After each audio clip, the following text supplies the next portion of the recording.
There's a rule almost every whiskey drinker has heard at some point. Never waste good whiskey in a cocktail. But today, we're putting that to the test. Better ingredients generally make better food. So why wouldn't a better whiskey make a better cocktail? Because nobody pours $250 worth of a bourbon into food, Jim. Not with that attitude, they don't. I'll be making 2 versions of 3 different cocktails. A Manhattan, a whiskey sour, and my popular toasted old fashions. Every pair will use the exact same recipe, glassware, and preparation. The only thing that I'm changing will be the whiskey. We'll taste both versions blind, score them, pick our favorite, and then guess which cocktail contains the expensive bottle. Bars typically calculate a cost target to determine what they will charge for a cocktail, which is generally 20%. So if a bar charges you $20 for a cocktail, they probably spent $4 to make it, or 20% of $20.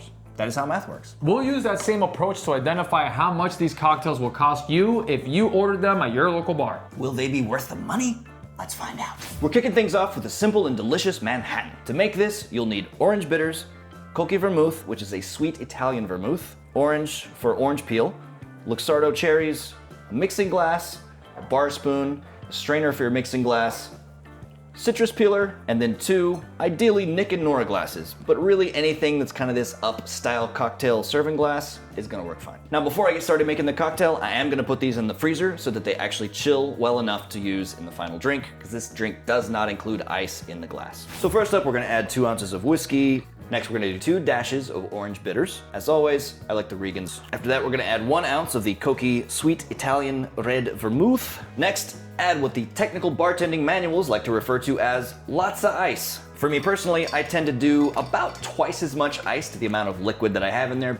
Next, we're gonna stir for about 30 seconds. Done with that part, next we're gonna get our strainer. I need the glasses. Hold it with your finger, and it'll keep that in place. Let all that nice, lovely Manhattan liquid just strain right on out. Last, we garnish. I'm gonna do the Luxardo cherry first because you're gonna want that to be in the glass before you express your orange peel over the top of your cocktail. Give it a little tickle on the rim there.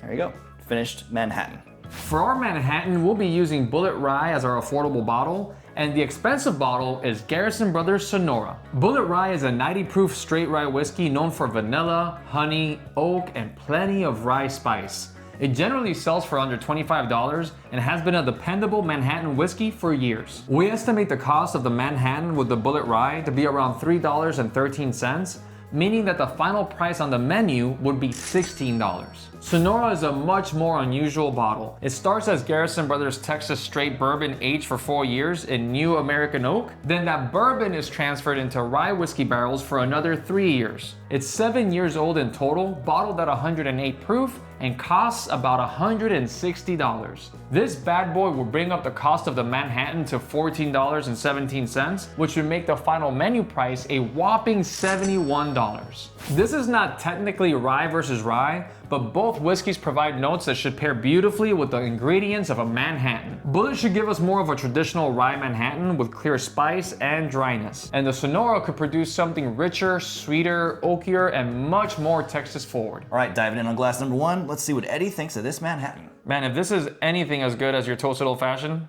which we're gonna get to in just a little bit, it's gonna get fun. Oh yeah. Oh, that's nice. And you make some excellent cocktails, Jim. Thank you.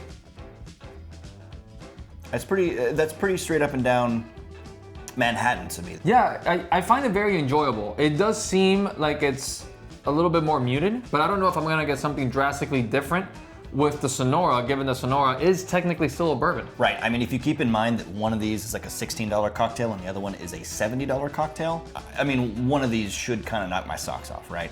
That's the goal. If that's the $70 one, I'm gonna be pretty disappointed. I would send that back and ask for just my 70 bucks back, or like, I don't know, a slap in the face. Something a little more exciting would be nice. Okay. I want you to try it first and tell me what are like the overwhelming notes that you get on this one versus the one that we had before. It really kind of just tastes like cold Garrison Brothers to me.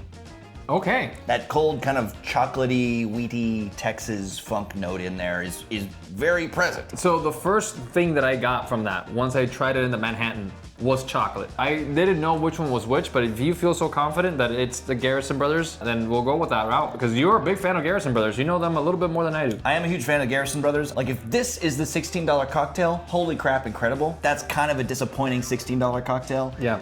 and that's kind of a disappointing $70 cocktail. That's the thing, it's delicious. It'll be a great way to make a Manhattan, Yeah. but that's if I'm doing it at home, not if I have to pay the upcharge of the bar. It's significantly better than the first one, Yeah. but not $70 significant. So which one wins? That's a tough one. I think the winner for this pair, for me, is gonna have to be this one. This one I think is more like what I expect a Manhattan to taste like.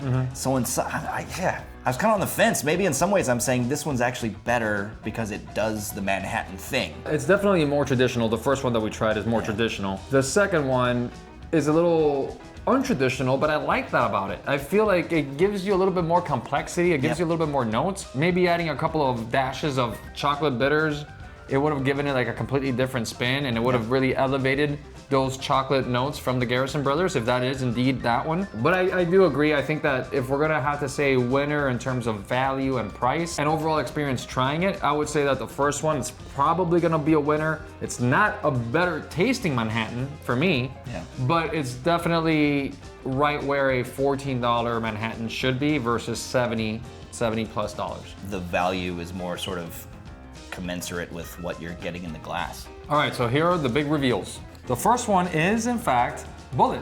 Okay. So we were dead on. Here's number 2, and this is, in fact, Garrison Brothers Sonora. It was right in line with what we thought, especially you caught on to the Garrison Brothers right away. Yeah. I mean, it's a delicious bottle, and I probably wouldn't use it for a Manhattan again, even though it really added some chocolatey notes that I didn't get from the first one that I really enjoyed. It was good.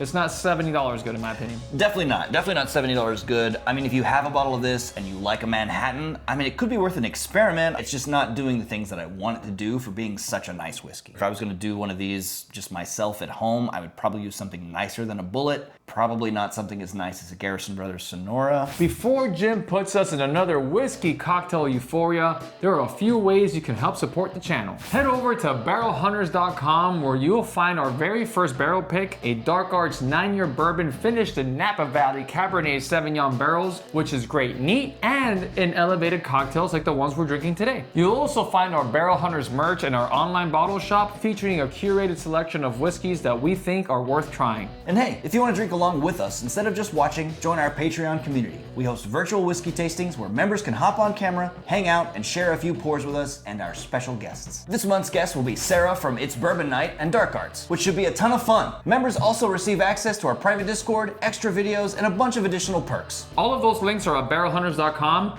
Now let's get back to making questionable financial decisions. For this whiskey sour, you'll need fresh lemon juice, simple syrup, a 20% saline solution, some eggs or egg white, Angostura bitters, and then for tools, you're gonna need a shaker tin, a strainer. In this case, I'm gonna be using a double strainer, a jigger, of course, and then for this cocktail, we're gonna be serving these in coupe glasses. And once again, we're gonna pop these in the freezer before I begin. All right, so first up, in your small shaker tin, you're gonna add 2 ounces of whiskey, then add 1 ounce of fresh lemon juice and 3/4 of an ounce of simple syrup.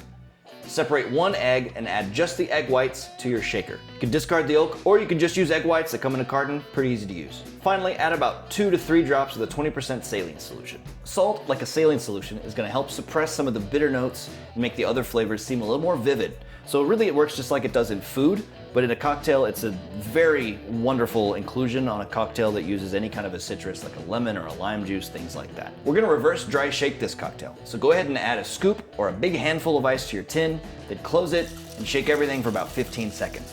After that, we're gonna open the tin, dump the liquids into the other half of the tin, dump the ice into the sink, then close your tin back up. We're gonna shake a little bit more for really probably about 45 seconds, and then we're gonna pour it into a glass. So you do wanna get your glass at this point. Last step, you're gonna take your Ango, you're gonna just do a couple of drops on the very top of your foam. You're gonna use something like the end of your bar spoon to kind of stir it around in a little design. And there we have our lovely whiskey sour.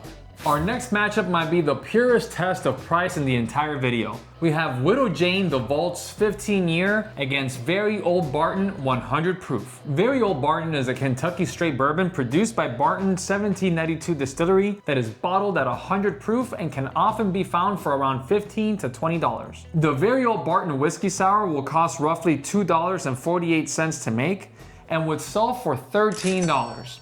The Vault is an annual limited release made from a blend of straight bourbons aged for a minimum of 15 years. It's bottled at 99 proof and it cost around $250. Using that sucker in a cocktail will cost the bar $20.62, meaning that the whiskey sour using it will cost you $104. So only one proof point separates these bottles, but more than $230 separates these bourbons at the register. And the disparity is even more outrageous when you factor the cocktail price difference. On paper, the Widow Jane should bring you more mature oak, dark fruit, and layered complexity. Very Old Barton brings a more straightforward combination of caramel, vanilla, and spice, with enough proof to remain noticeable in a cocktail. A whiskey sour includes ingredients that could either highlight the Widow Jane's complexity or completely cover up everything that makes it expensive.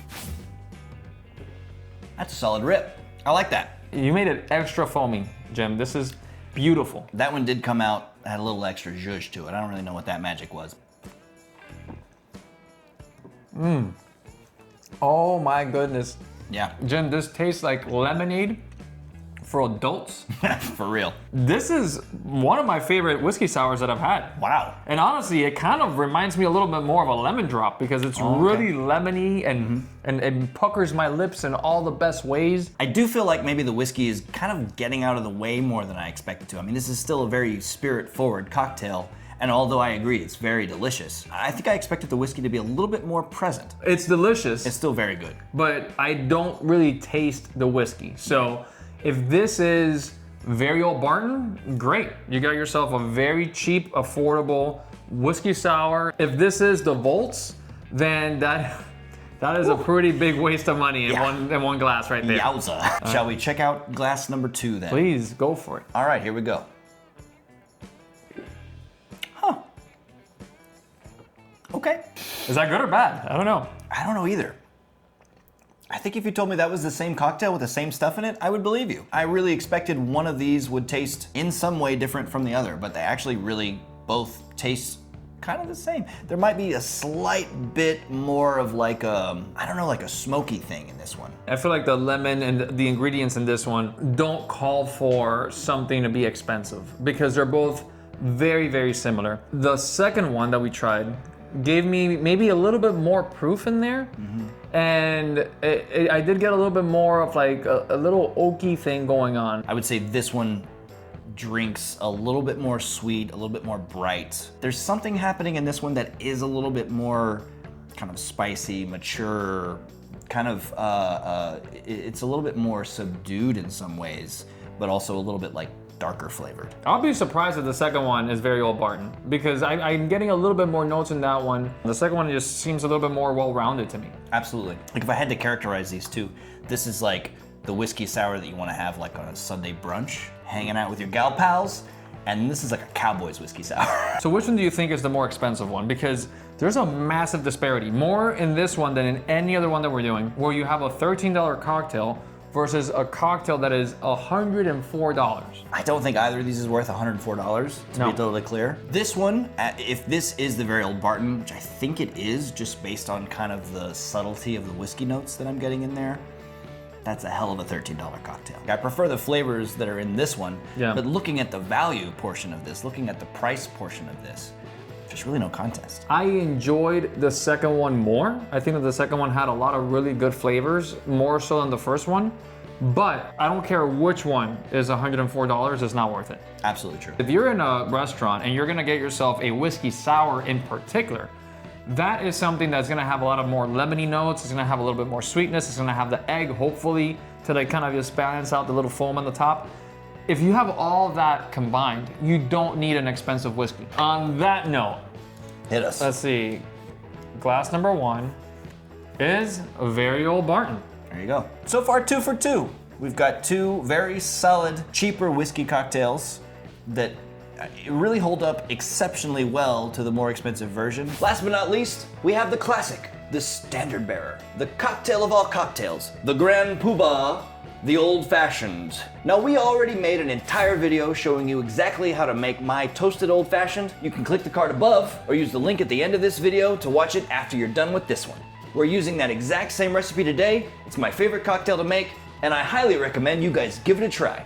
Our final matchup could get us kicked out of the whiskey community. We're putting Wild Turkey 101 against Knob Creek 21 year in this toasted old-fashioned battle. Wild Turkey 101 is, unsurprisingly, 101 proof, and it's believed to be made with whiskey aged between 6 and 8 years, and you can usually find it for about $20. An old-fashioned using Wild Turkey 101 should cost the bar approximately $1.88, and you, $10. Knob Creek 21 is the oldest Knob Creek release to date. It's bottled at 100 proof and carries a suggested price of about $250. Use this adult baddie in your cocktail and it'll set the bar back about $20, but it'll cost you a whopping $100. So once again, we have nearly identical proof, but a massive difference in age and price. Knob Creek is a full-blown adult, but Wild Turkey 101 might still win. Its caramel, baking spice, oak, and orange notes make it a natural cocktail whiskey. Knob Creek 21 brings substantially more age, more seasoned oak, caramelized sugar, smoke, char, and dark fruit.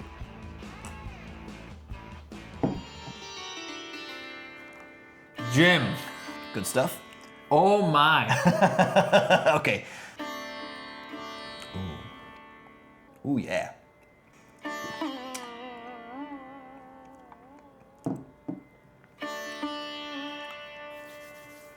Huh, that's really good. I have no idea what that is. I'm a little thrown. I mean, I'm excited to see what the second one holds, but so far, wow. And also, huh? Well, there's only one way to figure this out. We gotta do it, Scooby-Doo it. What does that mean? Do it like Scooby-Doo. See, Jim, it's not even fair because you make the best old fashions ever.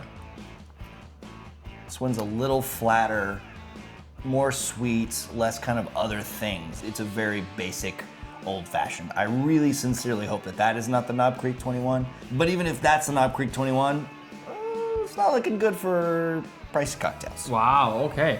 See, I really enjoyed the first one. The second one was very orangey to me. Yeah. And going back to what I was saying before about the notes that you'd expect from certain whiskeys, because the old fashioned is traditionally the more whiskey forward cocktail of any of the ones that we just tried. Yeah. I feel like that one is the Wild Turkey, the second one that we tried. The first one was oaky, you know, It's almost as if you are in a forest somewhere and you walk into an old cabin, but it hasn't been used in a long time and nobody's in there. You knock on the door and it just creaks open and you're like, hello, is anybody there?